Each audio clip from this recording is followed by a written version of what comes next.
Hello दोस्तों, मैं धीरज और स्वागत करता हूं आपका टेक सुमो यूट्यूब चैनल में। आज हम बात करने वाले हैं बहुत ही कॉमन क्वेश्चन के बारे में, जो है कि हमारा जो अप्लायंस है, हमारा एसी है या जो भी अप्लायंस है, वो कितनी बिजली खाएगा, यानी कि हमारा बिल कितना बढ़ने वाला है, महीने में कितनी यूनिट्स कंज्यूम करेगा। ये सब क्वेश्चंस का आंसर हम देखने वाले हैं आज।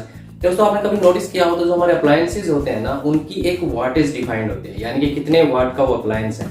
आप अगर मैं एक नॉर्मल एग्जांपल लूं, 1.5 टन का जो एसी मेरे घर में लगा है एलजी का, ठीक है, वो 5 स्टार है। 5 स्टार एसी की जो वाटेज है वो है 1450 वाट के अराउंड। इसी तरह आप किसी भी अप्लायंस का देखेंगे, आपको देखने को मिल जाएगी उसकी वाटेज है क्या। वाटेज उसके अप्लायंस के ऊपर भी लिखी रहती है, या फिर आप यूजर मैनुअल में भी देख सकते हैं दोस्तों। अब इस वाटेज का मतलब क्या है? 1450 वाट को जब आप 1000 से डिवाइड करते हैं किलोवाट आवर निकालने के लिए, किलोवाट आवर, ठीक है, तो यहाँ पर आता है आपका 1.45 kWh, यानी कि ये है किलोवाट आवर। इसको आप बोल सकते हैं यूनिट भी, यूनिट जो कि आपकी 1 घंटे में कंज्यूम करेगा, यानी कि 1.45 यूनिट्स आपकी 1 घंटे में कंज्यूम हुई। और अगर आप 10 घंटे एसी चलाते हैं तो 10 घंटे में आपकी हो गई ये 14.5 यूनिट्स कंज्यूम, ठीक है। अब एक यूनिट अगर हम देखें 14.5 है, यहाँ पर एक यूनिट मान लीजिए 10 रुपए की है।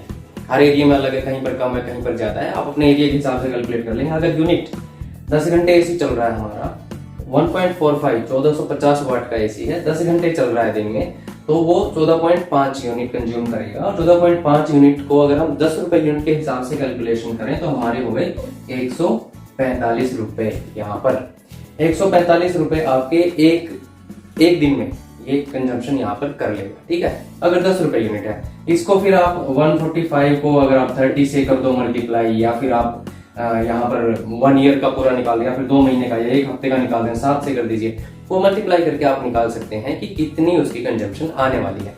दोस्तों, बहुत ही सिंपल है। वाट चेक कीजिए, वाट के बाद आप कितना उसको चलाते हैं वो चेक कीजिए और उसके हिसाब से कैलकुलेट कर लीजिए।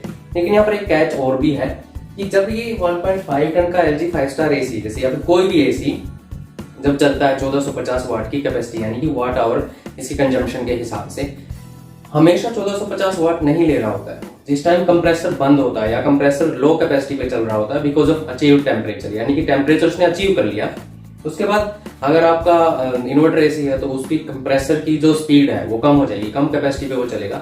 नॉन इन्वर्टर एसी है तो कंप्रेसर बंद ही हो जाएगा। उस टाइम पे 1450 वाट वो नहीं ले रहा होता, उस टाइम पे उसकी कंजम्पशन कम रहती है। तो उस हिसाब से देखोगे ना तो ये 145 तो मैक्सिमम मैंने आपको बताया है, उससे नीचे ही, काफी नीचे ही रहने वाला है। अब डिपेंड करता है आपके वहां पर हीट कितनी है, आपका हीट एक्सपोजर रूम का कितना है, खिड़कियां कितनी है, विंडो कितने, खुलता कितनी बार है रूम, साथ ही आपका एसी के फिल्टर्स क्लीन है कि नहीं, गैस पूरी है कि नहीं, बहुत सारे फैक्टर्स काम करते हैं, बट ये मैक्सिमम है। और ये आपको मैं रियलिटी बताऊं, ये 50 रुपए भी हो सकता है एक दिन का, अगर आपकी कंडीशंस मीट करें, यानी कि ज्यादा गर्म टेम्परेचर वहां पर नहीं रहता है, ज्यादा गर्म एरिया नहीं है, और रूम्स में ज्यादा विंडोज नहीं है, खुलता बार बार नहीं है, मेंटेन करके रखते हैं, आप हिसाब से रखते हैं, एसी मेंटेन्ड है, फिल्टर्स क्लीन है, ये बहुत हद तक रिड्यूस हो सकता है। और भी दोस्तों, तो इन चीजों का भी ध्यान रखें। बस ये रही आपकी कैलकुलेशन। उम्मीद करता हूँ आपके क्वेश्चन का आंसर मिल गया होगा।